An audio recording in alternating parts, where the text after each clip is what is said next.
What's going on, guys? Dare here with Fantasy Football Advice, coming at you with another fantasy football video. Today, we got a good one for you guys, and in today's video, we're going to be going over 4 players that are widely considered very safe for this upcoming season, but that doesn't necessarily mean that they're going to be right for every roster. As we all know, safety can come in many forms. You can be safe when it comes to the depth chart behind you. Other players may gain their safety from their week-to-week consistency. Maybe they're a running back heavily involved in the receiving game, so even in a bad week where maybe the yardage isn't always there, the red zone rush attempts may not have fully translated into rushing touchdowns. Players with the ability to negate some of those bad games with heavy volume in the passing game at the running back position are always going to be viewed as much safer options. Before we do get into the player list though, just a quick shout out and reminder that if you do enjoy these videos, the best way to show your support is hit that like button. It's an action that only takes a moment for you, but greatly helps us out in growing the channel. Right now, we're on the road to 100k subscribers, and our goal is to hit that by the start of the NFL season. So if you guys do enjoy these videos, want to show your support, hit that like button, and if you're new, maybe you haven't yet subscribed to the channel, consider taking today as an opportunity to do so.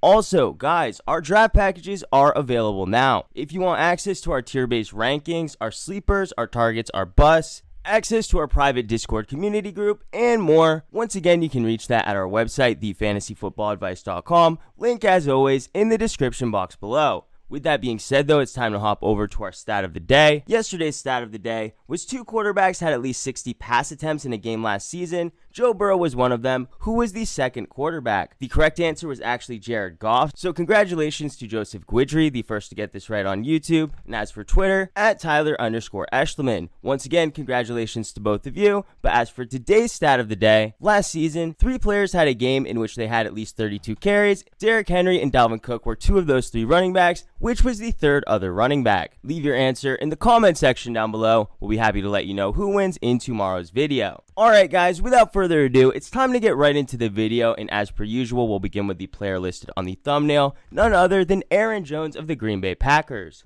I felt very strongly that it was important to include Aaron Jones in this video. Reason being, of course, and I know you've heard it a million times this week from us and many other analysts out there, but Aaron Rodgers is returning. And although I was personally confident throughout the entire offseason that Aaron Rodgers was likely going to return, and I didn't overreact too far in either which direction, but getting the official news and knowing 100% that Aaron Rodgers will be returning, there really is absolutely nothing you can compare to that type of peace of mind. One other thing I felt was important to bring up about Aaron Jones is, despite him being a player now that has been a household name for several seasons, I think people's viewpoint on Aaron Jones and how he's going to get his fantasy production this season, how efficient he will be in the process, and what other outside influences are going to overall have an impact on the fantasy production we see on the field. Well, one major box we can check off is the Aaron Rodgers returning box, a box that every Green Bay Packer has been looking to check for quite some time now. Thankfully though, we can get that box checked and marked off.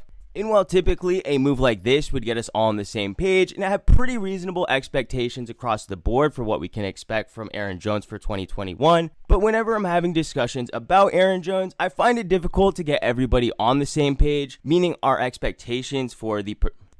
the expectations that we all have for these running backs should be somewhat within the same ballpark. I believe the gap or discrepancy that I'm seeing with Aaron Jones comes down to the fact that he's not necessarily going back to the same exact role he had before. The Green Bay Packers did opt to allow Jamal Williams to exit in free agency, and in turn, the Green Bay Packers are going to be losing backup Jamal Williams. Williams, a very versatile player himself, so a player that could line up in all different areas of the field. Definitely a player that can be annoying for opposing defenses at times, but when looking to what type of role that we can expect for A.J. Dillon now, a player similarly to Aaron Jones, not well versed in the receiving game either, so you have to think that when there are clear passing situations, they are going to give the nod to Aaron Jones. So the volume and the way in which Aaron Jones is going to be getting his production is going to be looking completely different in this season than it has in seasons past. Does that mean he's going to be at an additional heightened risk when it comes to the odds of him meeting or exceeding his draft day price tag? And my short answer to that is definitely no.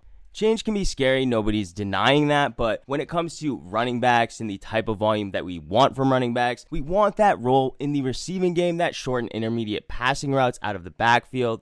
Those weeks where our running backs are putting up an effortless 10 to 15 fantasy points just through the receiving game alone. We've all been playing long enough to see these games happen week over week, and Aaron Jones has always been a player that, while capable of actually putting up good numbers in the receiving game, was never really given a full opportunity because Jamal Williams, well versed in that area, you knew he wasn't going to make a mistake on game day, and he definitely didn't often. With Aaron Jones now being the top option, the sky is really the limit. I don't think we've seen Aaron Jones' best days as a receiving running back yet. Jones himself has always been the type of player that you want to get him the ball in space and try to give him a little bit of time to make a move, get to the next level, and big things happen. When I say the sky's the limit this season, I definitely mean it. I think he actually is coming in with a surprising amount of safety this year, more than meets the eye in fact. But with all that being said, it's time to hop into the next player. And the next player we have may not necessarily be a fan favorite, and where exactly it's going in drafts, you're not going to have it at the cheapest level either. And if you're wondering what type of returns we're going to get off of this investment or what we can guarantee from it, well, honestly, really we can't be guaranteed anything at all. In fact, even looking at the depth chart from this season when compared to last season, we're not even looking any better in that area either. Overall, those three things add up to a player that is likely to possibly drop in the draft, so there is a chance that you can get him at a value on draft day. But if we're looking based on the ADP as of today's date, CEH is currently coming off of the board as the 14th running back available. You have DeAndre Swift one spot below him and Najee Harris one spot behind him. I think that is a very unique running back combination to be sandwiched in between. Clyde Edwards-Helaire definitely has to be the best of both of those two running backs.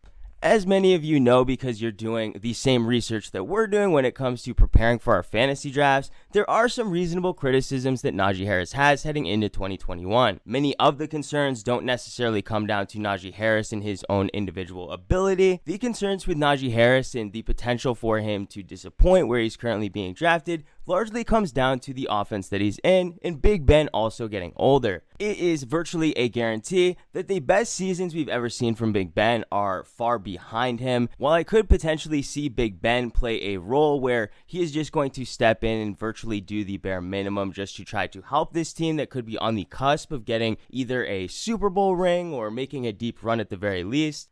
Unfortunately, though, I don't really want to spend too much time on Najee Harris. He wasn't one of the players listed actually in this video. The first player was Aaron Jones. Very safe running back, safe and secure workload. What his responsibility is actually increases his safety when compared to previous seasons. Then we have CEH, who, despite coming off of what many people would consider a poor fantasy season or a bust season, he was a first-round pick. This was his first year in the NFL, and he did have pretty high expectations heading into the league, being a player that many people did think was reached upon in the draft, and then facing some adversity early, having to prove himself. And while Clyde Edwards-Helaire in his first game definitely started off with a bang, one of his best games of the entire season, but unfortunately from that, right out of the gate, after his early success, he really was never able to put together anything consistent or high end. Extremely disappointing considering the offense that he was on, but when you actually look and dive into the specific numbers, I really think this is more a matter of the expectations being set too high, rather than him actually failing to meet those. Heading into this season, though, his ADP has been massively adjusted, and now he's being drafted just inside the top 15 at the running back position.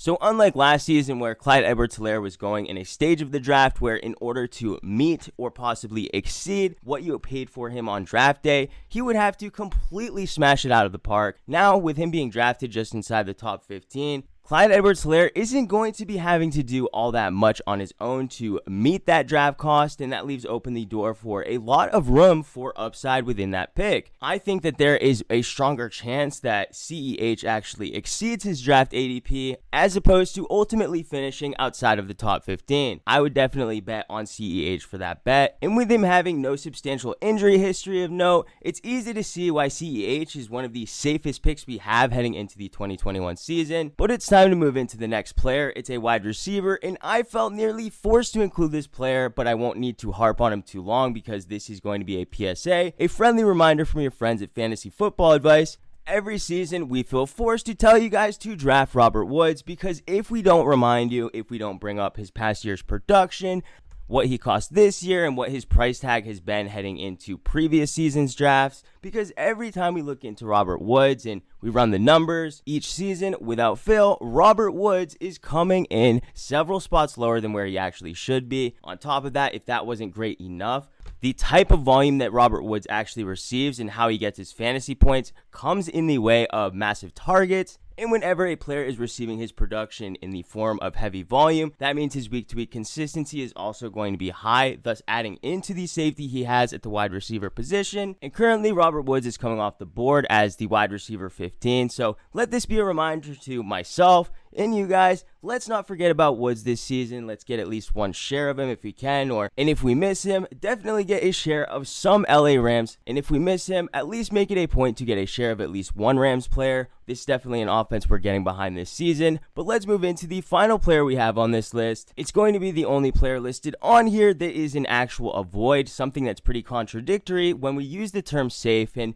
don't get me wrong, this player, this wide receiver, is a safe wide receiver when it comes to his role in the offense. And the player I'm talking about, of course, is JuJu Smith-Schuster of the Pittsburgh Steelers.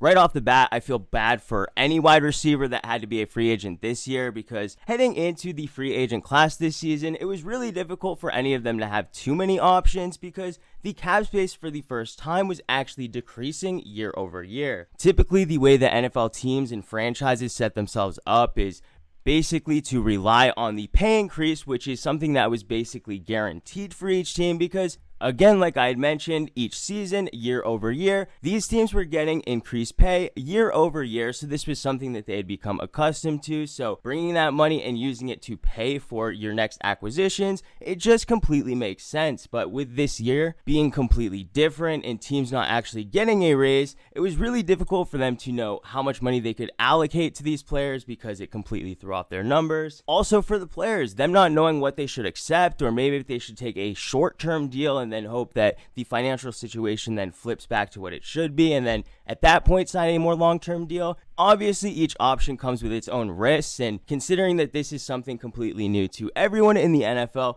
nobody really has a clear answer on what option is best. For that, we're kind of figuring things out as we go. So I was not surprised whatsoever when I saw JuJu Smith-Schuster opt to take virtually nothing to stay in Pittsburgh for one more year. Clearly, his plan, wait for the funds to get back and wait for more cap space available for these NFL teams so JuJu can sign somewhere where he can go and earn more money. In the meantime, for this season, all he has to do is avoid getting injured, and with his involvement decreasing every season since his real breakout season with Antonio Brown, expecting him to have a diminished role is really something that's not all that hard to ask for. One major factor that's going to lead to more volume to players like Diontae Johnson and Chase Claypool has to be the long-term commitment that the Pittsburgh Steelers have in those two receivers that they don't in JuJu. Because both Diontae Johnson and Chase Claypool are very young wide receivers, developing them as early as they can is going to be very beneficial for each player, but it's not going to happen overnight. It will be very helpful, though, that each receiver is mature and they are well aware of what each of their intentions are. JuJu, obviously, to sign with a new team, a higher contract.